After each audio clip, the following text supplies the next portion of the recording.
네, 안녕하세요. 시사일본 연구소의 최인환 소장입니다. 오늘이 일본 바라보기 시즌2 일본 기업 탐구의 마지막 강좌입니다. 오늘 여러분들께 소개해 드릴 기업은 이제 몽벨이라는 기업입니다. 일본에서 이제 아웃도어 브랜드 중에서는 1위를 하고 있는 기업입니다. 이제 코로나 시대를 맞아서 잠시 이제 일본의 아웃도어 시장을 좀 설명해 드리면, 요즘 일본에서도 아웃도어 시장이 꽤 성장을 하고 있다고 합니다. 그래서 등산, 캠핑 등 이제 야외 활동으로 스트레스 탈출을 꾀하는 인구가 늘고 있는 덕분인데요. 오늘 소개할 기업은 일본 아웃도어 브랜드 몽벨, 즉 이제 산악인들 사이에서 특히 이제 충성도가 높은 브랜드입니다. 몽벨은 아마 우리 이제 등산 좀 좋아하시거나 요즘 캠핑 좋아하시는 분들은 뭐 상당수 많은 분들 알고 계실 것 같은데, 근데 다만 이제 몽벨을 발음이 몽벨이라서 유럽산 브랜드도 알고 있는 소비자들이 주변에 뭐 좀 적지 않으신 것 같아요. 제가 좀 최근에도 한두 분 여쭤봤더니.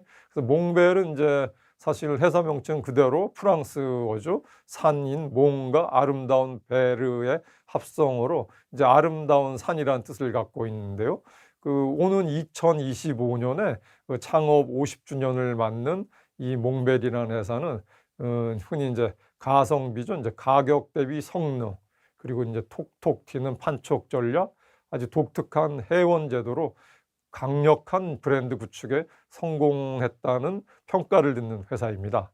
그래서 특히 더 이제 관심 있고 이제 좀 주목해 볼 만한 게, 제가 지금 대디의 몽벨의 창업자인 타츠노 이사무라는 이제 분인데, 이분이 이제 특히 좀 아주 재미있고 좀 화제가 되는 게, 원래는 기업인 출신이 아니고 아주 일본에서도 유명한 산악인이었습니다. 그래서 산악인에서 기업인으로 변신을 했는데, 외형 규모가 한 1년쯤 전에 우리나라 돈으로 1조 원 정도 되는 회사로 키웠고, 아웃도어 브랜드에서 일본 토종 중에서는 1위의 이제 브랜드 파워 회사가 된 거니까 뭐 엄청나게 이제 성공을 거둔 산악인 출신 기업가라고 하겠습니다.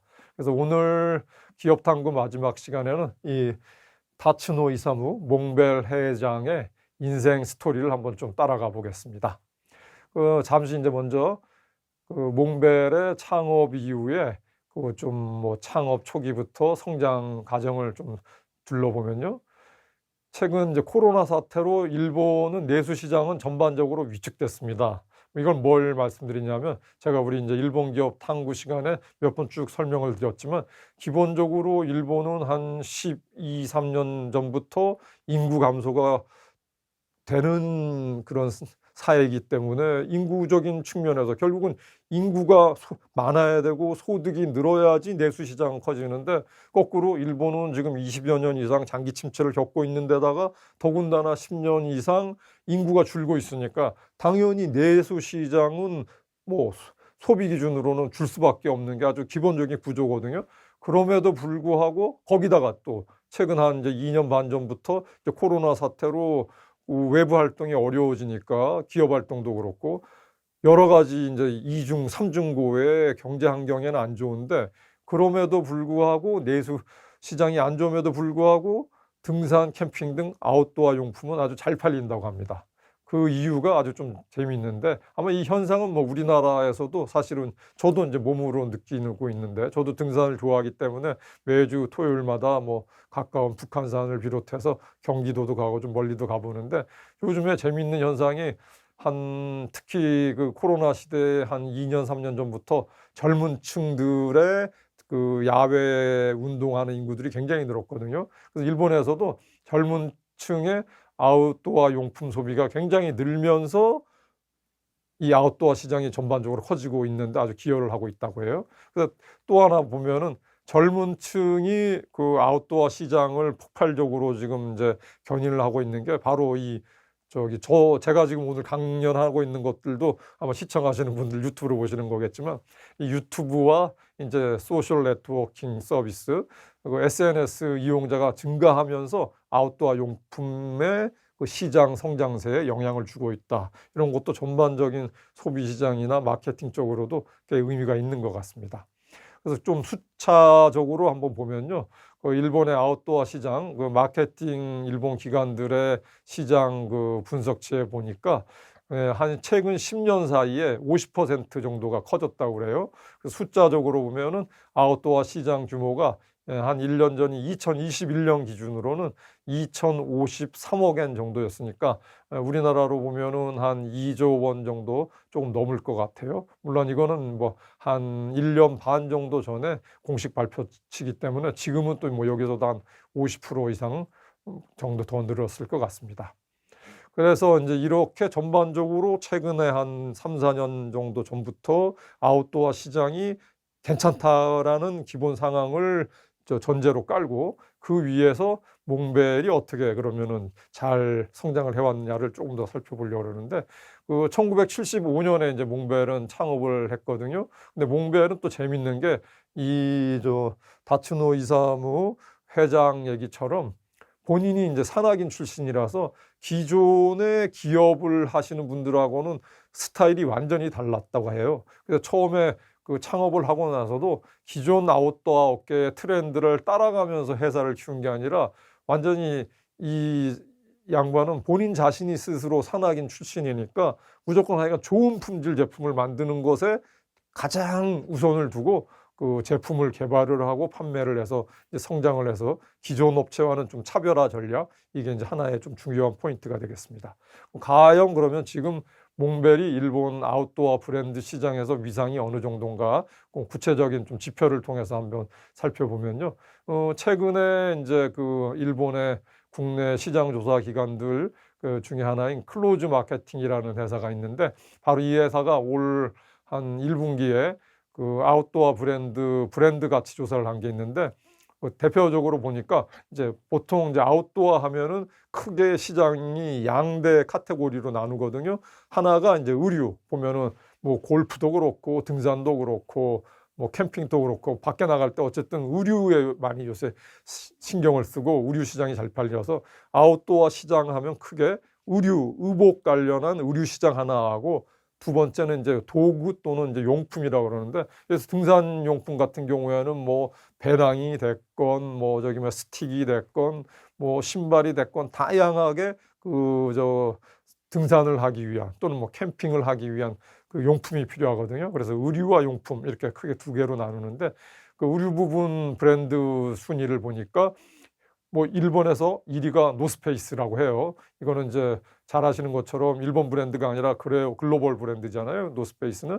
그래서 노스페이스가 그 이제 복수 응답을 받았더니 소비자 대상으로 42%의 사람들이 1위로 노스페이스를 꼽아갖고 노스페이스가 1위였고 두 번째가 몽벨이었는데 몽벨이 33% 정도의 1위 이제 선호도를 받았고 3위가 파타고니아라는 이제 의류 브랜드 해갖고 요게 이제 아웃도어 브랜드의 상위 3대 브랜드가 됐고요. 그다음에 이제 용품 부분에서는 콜맨, 몽벨, 스노피크 이런 순으로 또 상위 3대가 됐기 때문에 몽벨은 양쪽 의류도 그렇고 용품도 그렇고 두 가지 카테고리에서 전부 다 두 번째 2위를 차지하고 있는 거기 때문에 전반적으로 브랜드 가치는 아마 뭐 일본 토종 중에서는 당연히 1위고 요즘같이 시장이 개방되어 있는 글로벌 브랜드 사이에서도 일본 시장 기준으로는 2위를 차지하고 있다. 이렇게 하시면 될 것 같아요. 그러면은 다음으로는 약간 뭐 어떤 기업을 이해하려면 그래도 규모가 필요하잖아요. 어느 정도 규모가 되는지를 한번 정리를 해보겠습니다. 그래서 몽벨 회사 규모를 간단히 좀 뭐 소개해 보면 2022년 5월이죠. 현재 5월 현재로는 일본 내에 매장이 126개가 있고요. 그리고 해외에도 스위스와 미국에 2개씩 해서 4개가 있다고 합니다. 근데 재미있는 건 해외 매장이 뭐 프랜차이즈나 협력업체 브랜드가 아니고 이 4개를 다 직영으로 운영을 한다고 하네요. 그래서 다만 이제 그 매출이 좀 저도 궁금을 해서 일본의 자료를 많이 이제 알아봤는데 몽벨은 이렇게 규모가 우리나라 돈으로 연간 매출이 한 1조 원이 되는 회사인데도 아주 비상장 기업이에요. 상장을 일부러 안 하고 있다고 그러는데 그래서 몽벨은 비상장 기업이라서 매년 대외적으로 정확하게 매출하고 순이익을 발표를 하지는 않거든요. 그래서 최근 연도에 나온 매출을 봤더니 한 2019년도에 매출이 일본 돈으로 840억 엔이었고 컸었고요. 그래서 아마 2020년이나 작년인 2021년에 1,000억 엔을 넘어섰을 걸로 이제 업계에서는 추정을 하고 있습니다. 네, 그래서 전반적으로 몽벨의 브랜드 가치하고 회사 그 외형은 한번 좀 정리를 해봤고요. 이제 다음으로는 본격적으로 여기 지금 이제 다츠노 이사무 회장이 스위스의 그 산에 가서 야영을 하는 지금 그 장면이 바로 나왔는데, 우리 이사무 회장에 대해서 조금 더 그 회장의 개인 스토리를 통해서 이 몽벨이 어떻게 성장해 왔는지를 우리가 좀 볼 수가 있거든요. 그래서 이사무 회장은 1947년생이에요. 그럼 1947년생이면은 올해로 뭐 만 75세가 됐겠네요. 근데 특히 이제 이사무 회장도 우리가 앞 시간에 배웠던 저기 이나모리 카즈오 회장이 일본식 경영의 대표라고 하는데, 뭐 이 양반은 사실은 더 심합니다. 이사무 회장은 그야말로 일본식 경영을 가장 지독하게 지키는 그런 사람이라고 보면 될 것 같고요. 그래서 이 사람을 한마디로 유명하게 한 게 바로 이제 겁쟁이 경영자라고 좀 일본에서는 아주 닉네임이 붙어 있거든요.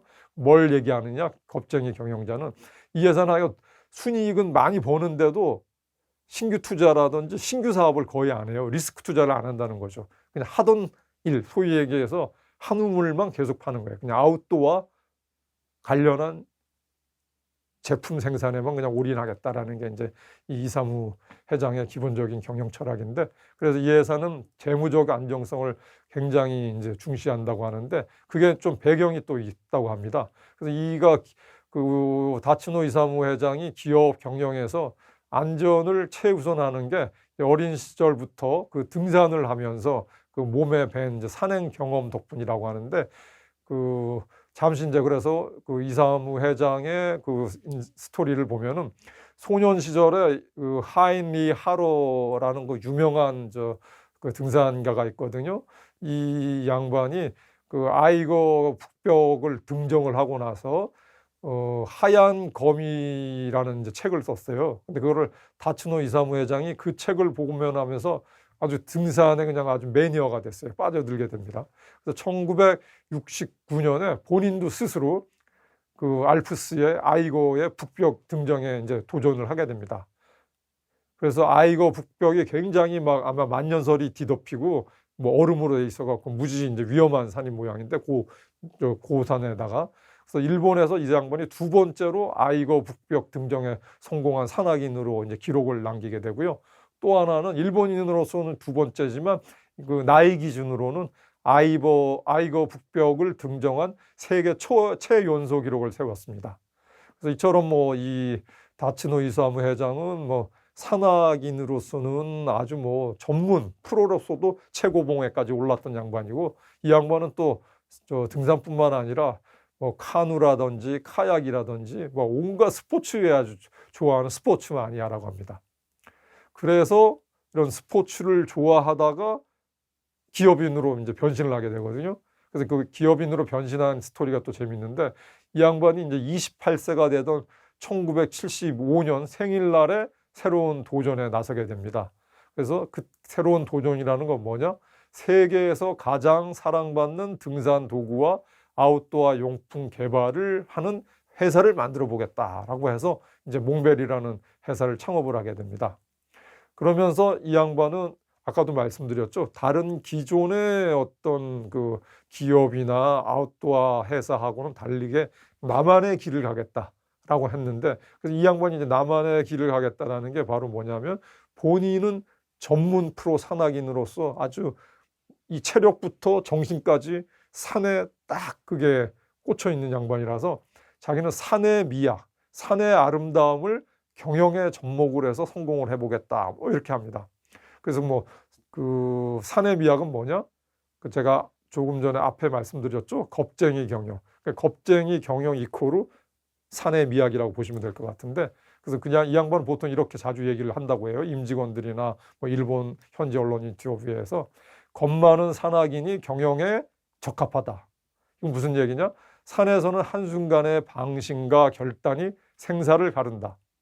등산 경험을 바탕으로 항상 최악을 상정해서 만반의 준비를 하는 리스크 관리를 경영에 활용하고 있다고 말합니다. 바로 이제 중요한 포인트가 최악을 상정해서 만반의 준비를 하는 리스크 관리 경영을 하겠다라는 게 이 양반의 기본적인 출발점입니다. 그러다가 보니까 당연히 재무적인 안전성을 중시하고 겁쟁이 경영을 하는 걸로 이제 연결이 되겠죠. 그래서 이 양반이 이제 그 겁쟁이 경영을 실질적으로 제품이 잘 팔리고 성장을 하는데도 계속 유지를 하게 되는데, 뭐 대표적으로 어떻게 그걸 하고 있느냐? 그걸 보면은 사업 확대를 위한 투자는 최소한으로 억제를 하고 이익은 최대로 축적을 한다고 해요. 그래서 코로나 이제 경제 위기 속에서도 이 양반은 눈앞에 매출에 사로잡히지 않고 저축을 계속 늘려 비즈니스 수명을 늘려가는 게 중요하다.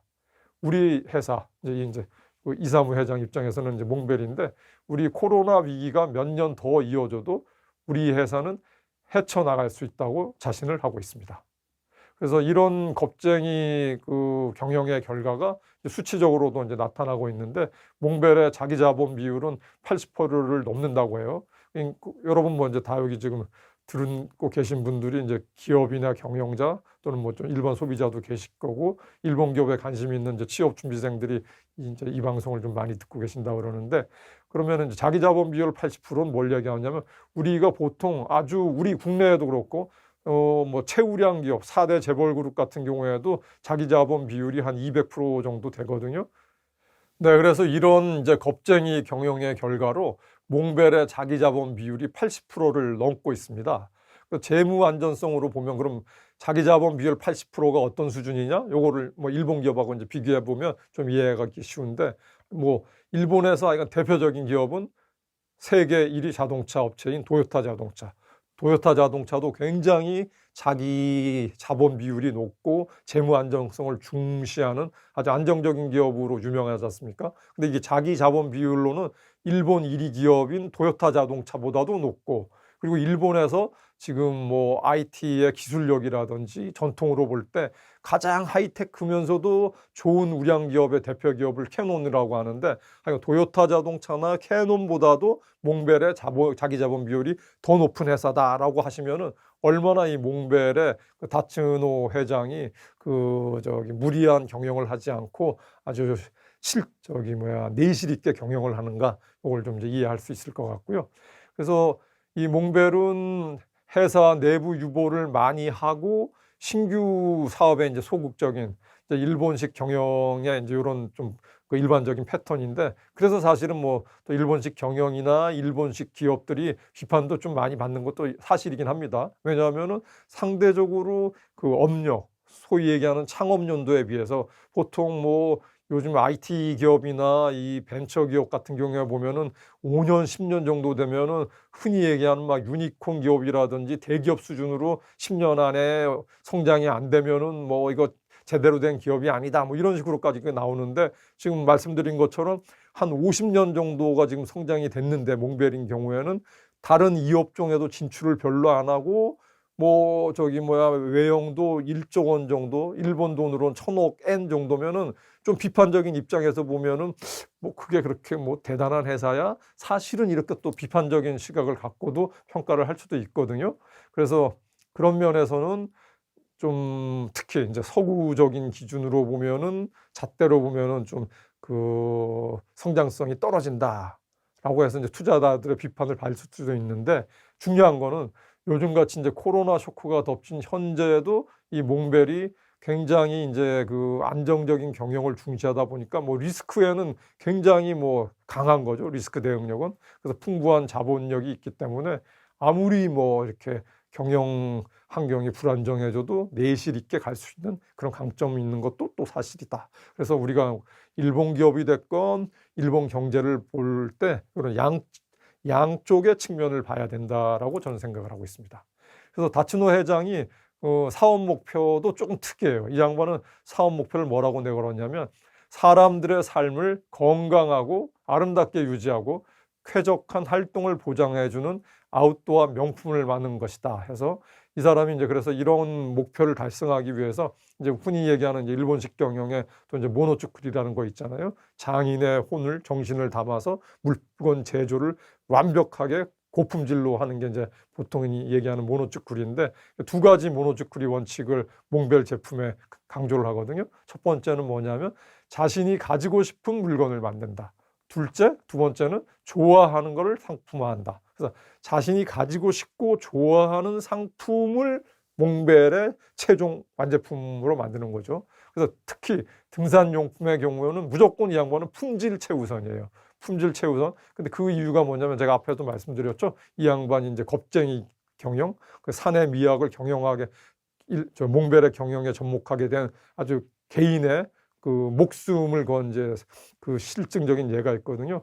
이 양반이 이제 19살에 겨울철 등산을 했다고 해요. 19살에 겨울철 등산을 했는데 당시만 해도 뭐 굉장히 이제 낙후됐겠죠. 그래서 질이 나쁜 이제 아크릴 장갑을 끼고 굉장히 높은 고산에 올라갔었는데 갑자기 막 날씨가 추워져 갖고 장갑을 끼웠음에도 불구하고 손이 다 동상이 걸렸다고 그래요. 그래서 지금도 이 양반이 그 일부 손이 좀 뭐 이렇게 지금 손이 보이는데 마침 손을 이렇게 부자연스럽게 쓸 정도로 당시에 후유증을 앓고 있어서 이 양반은 무조건 특히 등산용품은 안전하고 쾌적한 등산용품이 너무너무 중요하다라고 항상 이제 본인의 그 체험을 바탕으로 그 직원들에게 강조를 하고 있다고 합니다.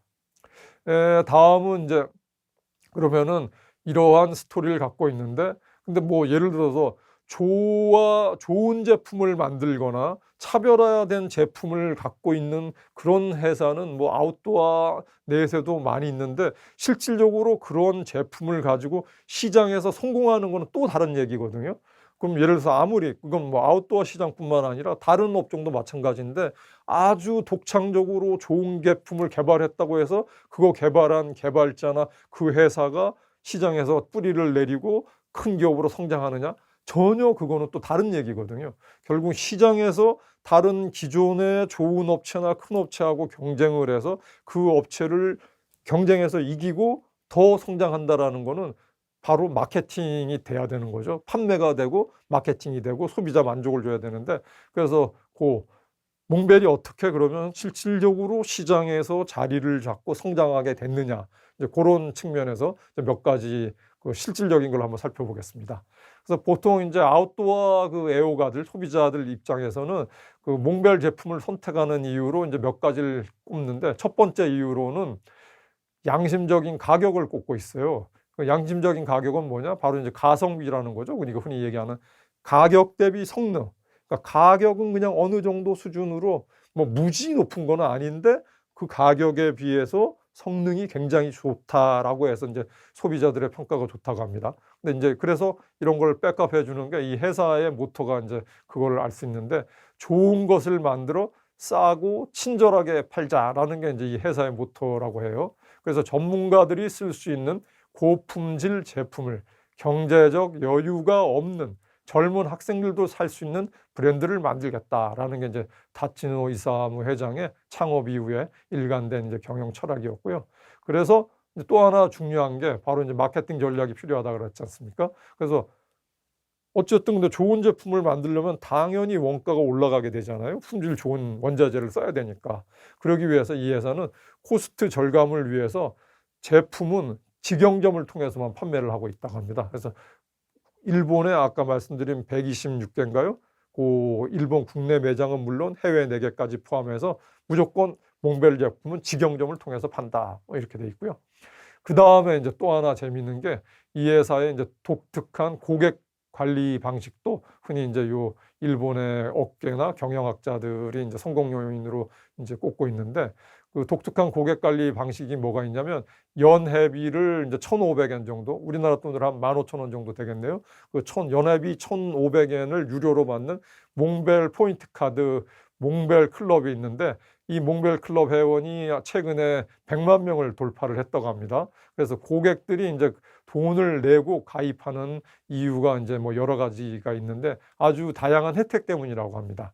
혜택이 어떤 게 있냐면 제품을 구매할 때 주는 포인트뿐만이 아니라 그 회보지인 아웃워드를 모든 그 회원들에게 배달을 해주고, 그리고 전국에 있는 다양한 제휴시설을 우대 서비스로 사용할 수 있고, 또 회원들만을 한정해서 다양한 판촉 행사를 해주고, 또 몇 년씩에 한 번씩 해갖고 굉장히 또 화제가 됐었는데 그 다츠노 회장하고 직접 등산 투어에 초청을 내준다든지 이런 아주 뭐 고객을 좀 이렇게 유인할 수 있는 그런 고객 관리를 좀 아주 차별화된 거를 하고 있다라고 할 수가 있고, 또 하나 이제 또 다른 경쟁력은 역시 이제 그 소비재 같은 경우에는 그 애프터 서비스 AS가 또 중요하겠죠. 그래서 몽벨 제품인 경우에는 고장이 났거나 망가진 이제 몽벨 상품을 매장으로 가져가면 아주 저렴한 가격에 바로 수선을 해주니까 소비자들의 만족도가 굉장히 높다고 합니다.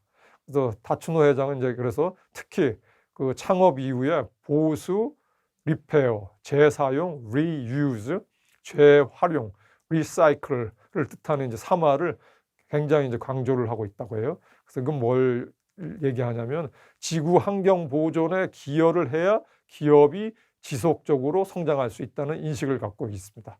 요게야 뭐 이거 사실은 지속 가능 성장은 지금 뭐 우리나라에서도 탑 기업들은 다 지금 추구하고 있는 거니까 그런 측면에서도 일맥상통한다고 볼 수 있겠습니다. 다음은 지금까지는 이제 뭐 몽벨의 다츠노 이사무 회장의 개인적인 몽벨 그 아웃도어 용품을 그 기업을 하게 된 어떤 스토리, 개인이 이러한 경영관을 갖게 된 개인의 그 가치관, 경영 철학 이런 걸 좀 말씀드렸고, 또 몽벨이 어떻게 성장을 해서 일본 1위의 파워풀한 브랜드를 구축하게 됐느냐라는 이런 마케팅 전략까지 좀 정리를 해드렸고요. 이제 마지막으로 그 이제 몽벨의 미래 비전이 되겠습니다. 다츠노 회장이 몽벨의 장기 비전, 회사의 경영 목표는 어떻게 갖고 있느냐, 그거를 조금 이제 정리를 하면서 이제 오늘 몽벨 이제 마무리하려고 합니다. 그래서 다츠노 회장은 3개 관점에서 미래를 준비하고 있다고 합니다. 첫 번째는 역시 기업이 살아남으려면 좋은 상품을 만드는 게 뭐 가장 기본이겠죠. 그래서 몽벨 역시 첫 번째는 상품력입니다. 그래서 소비자들이 구입을 잘 했다, 도움이 됐다고 하는 제품을 계속 만들면 더 많은 소비자들이 찾을 거라고 보고 있습니다. 둘째, 사회에서 회사의 존재 의의를 강하게 구축하는 것이죠. 이건 뭘 말하냐면 제품 판매 외에도 사회에 필요한 회사가 돼야 한다고 늘 강조를 하고 있다고 합니다. 그래서 당장의 고객 확대를 위해 무료 회원을 늘리지 않고 고객과의 긴 소통이 가능한 그 앞에서 설명드린 그 몽벨 카드 있죠, 유료 회원 카드, 그런 회원 제도를 고집하는 것도 이런 배경이 있다고 합니다. 마지막으로 세 번째인데 역시 가장 중요한 거죠. 가장 중요한 거는 회사가 이익을 내는 것입니다. 아무리 사회 공헌도가 높다고 해도 이익이 없으면 회사는 뭐 존속할 수 없는 거는 너무나도 뭐 당연한 이치라고 하겠습니다. 그래서 이들 세 가지 시각이 밸런스를 유지한다면 30년 뒤에도 몽벨이 사랑받는 브랜드로 건재할 거라는 게 다츠노 회장의 뭐 항상 임직원들에게 이제 그 강조하고 있는 가장 중요한 이제 경영관이라고 하겠습니다. 예, 그래서 오늘은 그 일본 1위 아웃도어 브랜드 몽벨의 현재와 미래를 정리해봤습니다. 첫 번째 이제 시간에 뭐 말씀드린 것처럼 제가 그 일본 바로 보기 시즌 2를 해서 일본 기업을 지금 한 10개 정도 이제 탐구한 이유는 그 일본이 우리가 흔히 아는 것처럼 장기 침체로 전반적으로 사회가 경제 성장률은 좀 둔화돼 있다. 그리고 상당수 기업들이 전성기에 비해서 많이 어떤 시장 점유율이라든지 뭐 외형이나 매출과 이익이 떨어져서 전성기인 90년대 말 2000년대 전후에 비해서는 많이 글로벌 위상이 약해졌다라고만 또 잘못 알고 계신 분도 많이 있거든요. 근데 제가 쭉 오늘까지 한 9개 정도 기업을 소개해 드린 것처럼 일본은 역시 기본적으로 어떤 연구 개발력, 그 다음에 제품 생산 능력, 그리고 기업들의 자본력, 또 하나 마케팅 능력, 이런 면에서 역시 일본에도 여전히 장기 침체 속에서도 글로벌 경쟁력을 가진 기업이 적지 않게 분명히 있고, 제가 그 도요타 자동차를 그 포함을 해서 쭉 소개해드린 것처럼 소니도 부활을 했고, 상당수 일본 대표 기업들은 여전히 건재하다는 걸 우리가 또 객관적으로 인식할 필요도 있습니다. 그건 뭘 얘기하냐면은 일본 경제나 일본 기업들이 분명히 약점도 있지만 또 분명한 강점도 있다. 그래서 우리나라의 기업 입장에서 또는 어떤 창업을 하시려는 사람 입장에서 아니면 소비자 입장에서 아니면 정책 담당자 입장에서 일본의 약점과 강점, 일본이 잘하고 있는 점, 못하고 있는 점, 그리고 일본 기업이 어떻게 지속 성장을 해왔고 미래를 준비하고 있느냐, 이런 거를 잘 관찰을 하면 우리나라 기업이나 우리 한국 경제가 한 단계 도약을 해서 정말 세계 최고의 기업, 세계 최강의 그 경제력을 가진 국가가 될 수 있다라는 것을 우리가 좀 좋은 정보와 지식을 이런 일본 기업 사례에서 얻을 수가 있거든요. 그것이 바로 이제 제가 일본 기업 탐구 시리즈를 이제 하게 된 건데요. 그렇게 좀 이해해 주셨으면 고맙겠습니다. 네, 그래서 일본 기업 탐구는 오늘 이것으로 마무리하겠습니다. 지금까지 시청해 주셔서 감사합니다. 시사일본연구소의 최인환 소장이었습니다.